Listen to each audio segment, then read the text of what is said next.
महाराज जी नमस्कार। महाराज जी, संसार में धन और सुख कमाने हेतु श्री विष्णु जी की पूजा करते हैं और परंतु शुरुआत में शिव जी की भक्ति की थी। दोनों प्रभु की भक्ति में मन लगता है परंतु मन भ्रमित रहता है कि दोनों की बराबरी की सेवा कैसे करूं। क्या किसी एक को ही मानना चाहिए या दोनों का नाम जप अलग अलग करना चाहिए? दो आंखें हैं, दोनों में कौन प्रिय है? दोनों ही प्रिय। और दोनों का काम क्या है?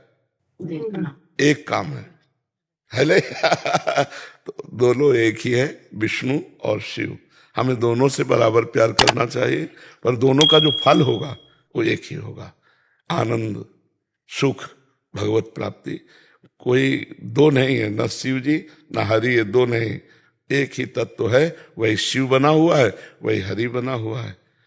जैसे हमारी आंखें दो हैं लेकिन काम एक है, दृष्टि एक ही जाएगी, एक ही जगह जाएगी, ऐसे इन दोनों का फल एक ही होगा जो आप चाहेंगे।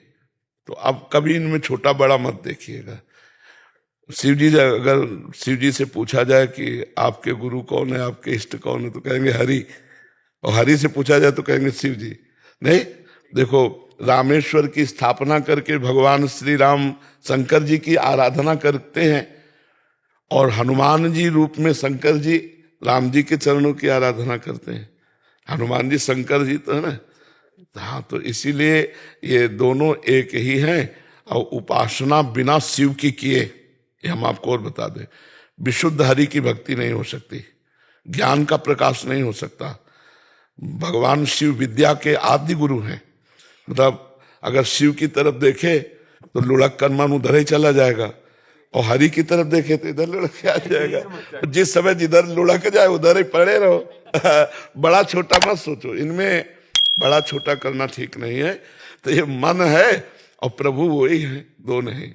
पर हम ये जरूर सबसे प्रार्थना करेंगे, बिना भगवान शंकर की कृपा के न शुद्ध ज्ञान होगा न हरि भक्ति होगी। जहां पर कृपा न करें पुरारी, सो न पाओ मुनि भगति। हमारी भगवान शिव अपार करुणा में है। भले उपासना न करो लेकिन श्रद्धा जरूर रखो।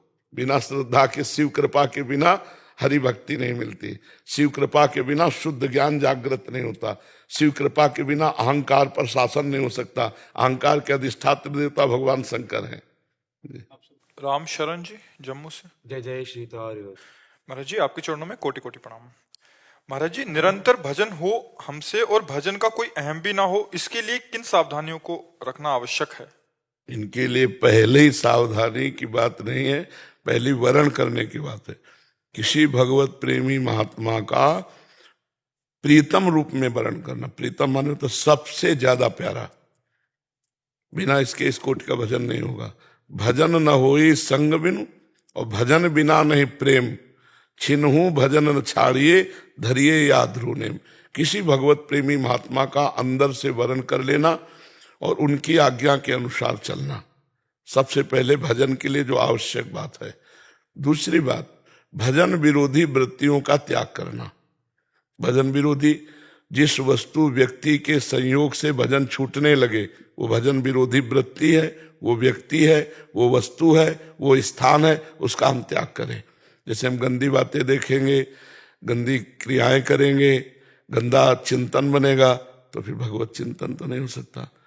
तीसरी बात, हम किसी के दोष दर्शन न करें, हम किसी की निंदा न करें, किसी की निंदा ना सुने। ये भजन में बहुत बाधक है। अगर आपका भजन हो रहा है, आप दूसरे की निंदा कर तो आपका भजन रुक जाएगा, आपकी बाधा पड़ जाएगी। पर दोष दर्शन, पर दोष वर्णन, पर दोष श्रवण, ये भजन में बहुत बाधक है। चौथी बात, कम भोजन करना, कम बोलना और कम सोना, ये तीन बातें आवश्यक हैं जो जीवन में होनी। जैसे पहली बात आवश्यक, संत महापुरुष का प्रीतम रूप में वर्ण, उनकी आज्ञा के अनुसार चलना। ऐसे ही कम बोलना, कम सोना और कम खाना। स्वास्थ्य के लिए जितना सोना जरूरी उतना जरूरी है। कितना सोते हो? हाँ ठीक, उचित है, ठीक है। भोजन कई बार पाते हो? केवल 2 बार। हाँ, ये भी उचित है, ठीक है। और प्राय मौन का आश्रय लो। आवश्यक हो तो बोलिए, नहीं तो मौन रहिए। परदोष दर्शन, परदोष कथन, परदोष श्रवण का त्याग, गंदी बातें करना, गंदी दृश्य देखना, गंदी क्रियाओं, इनका त्याग, और संत महापुरुष का वर्ण, उनकी आज्ञा के अनुसार चलना, और सबसे पहली बात भगवान को अपना सर्वस्व समर्पित कर देना। जननी जनक बंधु सुत दारा, तन धन धाम सुहृद परिवारा, सबकी ममता टाग बटोरी, मम पद मन ही बांधे बरडोरी। जब हृदय से भगवान को समर्पित कर दोगे तो तुम्हारे हृदय में वो ज्ञान रूप से सारथी बनकर बैठ जाएंगे और तुम्हारे अज्ञान का नाश करके सदमार्ग में चलाएंगे, तो बढ़िया भजन होने लगेगा। ठीक है, ये बातें सुन लेना, बार बार सुनकर इनको धारण करना, बहुत भजन में सहयोग मिलेगा। बिल्कुल जो जो शब्द कह दिए इनको आप समझ लेना, तो आपके भजन में उन्नति होने लगेगी। नीतू जी दिल्ली से। श्री हरिवंश। महाराज जी आपके चरणों में कोटि कोटि नमन। महाराज जी, समाज में ऐसा क्यों होता है कि परिश्रम करने वालों को पुरुषार्थ देर में मिलता है और गलत तरीके से काम करने वालों को जल्दी? नहीं, गलत है, कोई सिद्धांत है? ये कोई सिद्धांत नहीं है। इसमें कभी कभी अव्यक्त की प्रेरणा से जो होता है वो हम समझ नहीं पाते। जैसे आप मेहनत बहुत कर रहे हो और आपका पूर्व का पाप का प्रारब्ध आ गया, अब आपको सफल नहीं होने देगा। एक आदमी है जो मेहनत कम कर रहा है लेकिन सफलता ज्यादा प्राप्त कर रहा है, उसका पूर्व का पुण्य काम कर रहा है। अव्यक्त जो है ना, जो दिखाई नहीं दे रहा, उसका पीछे का पुण्य काम कर रहा है, तो वो दिमाग में ज्यादा उतना नहीं, लेकिन करोड़ों को रुपए कमा रहा है और बहुत ग्रेजुएट हो, गोबर डाल रहा है गाँव में, इंजीनियरिंग पढ़े लिखे है कुछ काम में, तो उसका प्रारब्ध पूर्व का किया हुआ पाप और पुण्य कर्म, इसमें संयोग। ऐसा सिद्धांत नहीं, ये सबके ऊपर नहीं है।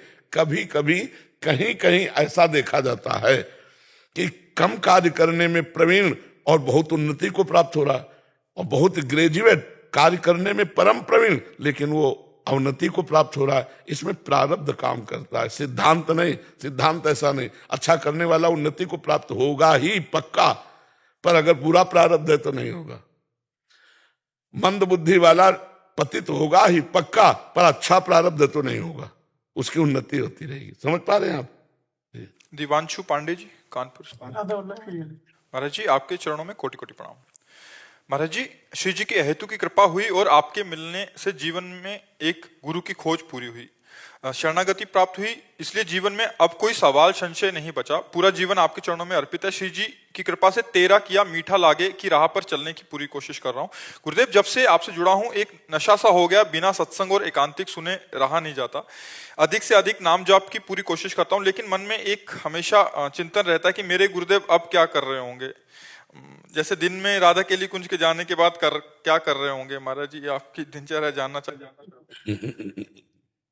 हमारी क्या दिनचर्या है? हमारी दिनचर्या सुबह तो यहीं व्यतीत होता है, रात्रि के हम 11 साढ़े 11 बजे जग जाते हैं और बैठ करके भगवत स्मरण करते हैं। फिर दर्द होने लगता है तो लेट जाते हैं, फिर बैठ करके भगवत स्मरण करते हैं। ये 11:30 से 1 के बीच में 1-2 बार लेटना होता है। फिर 1 बजे जल पिया, शौच स्नान किए तो लगभग 1:45 बज जाता है। 1:45 बजे में 5-10 मिनट में यमुनाष्टक का पाठ किया और 2 में 5 कम या 10 कम में नीचे आ जाते हैं, 50 पे आ जाते हैं। और वहां से यहाँ की दिनचर्या हमारी 9:30 बजे तक है। कभी ज्यादा दर्द होने लगे तो 9:15 बजे चल देते हैं, या 9:30 या 9:45। इसके बाद यहाँ से जाके प्रसाद पाते हैं।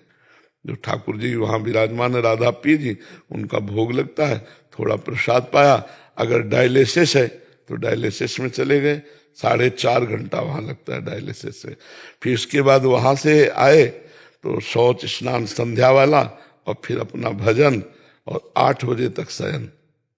8 बजे तो 9, 10, 11, 11:30, बस इतने पे उठ 3.5 घंटा विश्राम होता है। और उठते बैठते चलते फिरते हर समय प्रयास रहता है कि प्रभु की याद बनी रहे, प्रभु का स्मरण बना। ये हमारी दिनचर्या है। जी महावीर जी राधे राधे। महाराज जी आपके चरणों में कोटि कोटि प्रणाम। महाराज जी, क्या मोबाइल में प्रवचन अथवा सत्संग सुनते हुए मंत्र या नाम जप किया जा सकता है? हाँ, कर सकते हैं, बहुत अच्छा है, सुनते हुए कर सकते हैं।